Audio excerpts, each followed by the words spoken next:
আসসালামু আলাইকুম বন্ধুরা, সবাইকে শুভ দুপুর।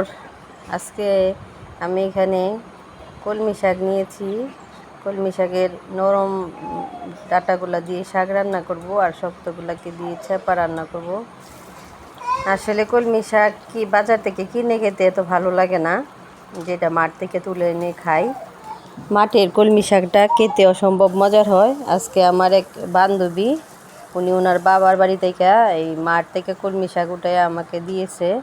বলতেছে যে ভাবি কলমি শাক খাবেন? আমি গেছি হ্যাঁ, কলমি শাকটা অনেক ভালো।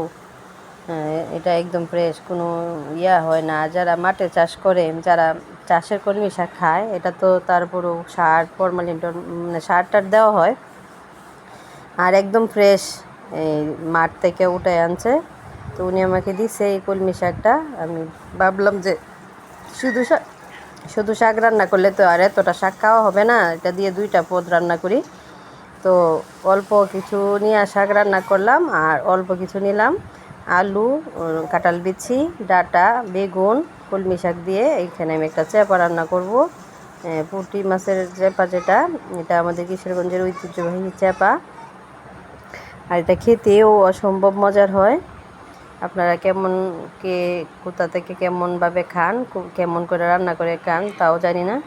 তো আমি এভাবে রান্না করি। চ্যাপার সাথে কিছু কাচকি মাছের শুটকিও দিয়েছি। শুটকি আর চ্যাপা একসাথে অনেক মজার একটা ফ্লেভার আসবে। আমি এভাবে প্রায়ই চ্যাপার তরকারি রান্না করে খাই।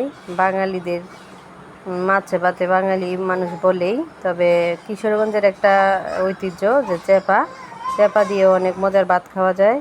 আমার ভিডিওটা যদি আপনাদের ভালো লাগে, অবশ্যই লাইক কমেন্ট করে জানাবেন। সবাই ভালো থাকবেন, সুস্থ থাকবেন। আল্লাহ হাফেজ।